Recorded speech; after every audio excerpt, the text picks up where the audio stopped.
سگ خدمتی که بلیک نام دارد بیش از 3 سال است در آژانس نظارت مواد نشه‌آور در ولایت سوخت خدمت می‌کند.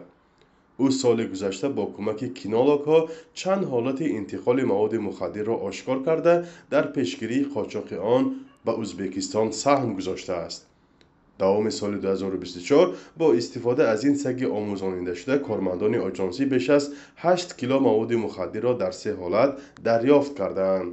اکثریتش در شورای دوشنبه خوجان واقع موندهش با استفاده از سگ خدمتی در از خانه ها یافته گرفته شد.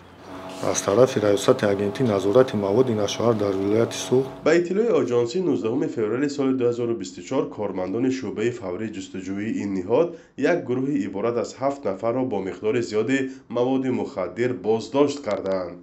дар маҷмӯъ 38 килограмму 724 грамм маводи нашовари нави ҳашиш ва 1 килограмму 980 грамм маводи нашовари синтетикии метамфетамин мусодира карда шудааст. нисбати ин гурӯҳи муташаккил бо моддаи 200 қисми 4 банди д кодекси ҷиноятии ҷумҳурии тоҷикистон пешбинӣ гардида парвандаи ҷиноятӣ оғоз карда шудааст. بازداشت این گروه در شهرهای دوشنبه چناق صورت گرفته است.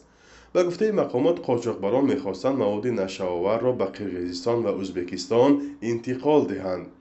мақсадашон асосӣ гузаронидан маводи нашоварро ба хориҷи кишвар тариқи ҷумҳурии қирғизистон ва ӯзбекистон ҳамун ду самтхати бояд мегузаронданд. мизоҷонашон ҳамун ду самта тайёр буданд. پیشگیری چنین جنایت‌ها برای کاهش دادن مشکلات مرزی نیز مساعدت کرده است. سالهای پیش گذشتن قاچاقبران با مواد مخدر به حدود ازبکستان باعث سخت‌تر گشتن نظارت مرزی و ایجاد مانع‌ها برای مسافران می‌شد. رانندگان ماشین‌های بارکش بارها از آن شکایت می‌کردند که هفته‌ها در گذرگاه بند می‌ماندند.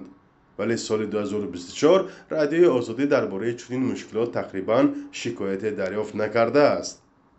تنها طول سال گذشته مقامات و نهادهای انتظامی ولایت سوخت حدود 800 کیلوگرم مواد مخدر را آشکار و مصادره کردند. فرزان محمدی، رادیو آزادی، شهر خوجند.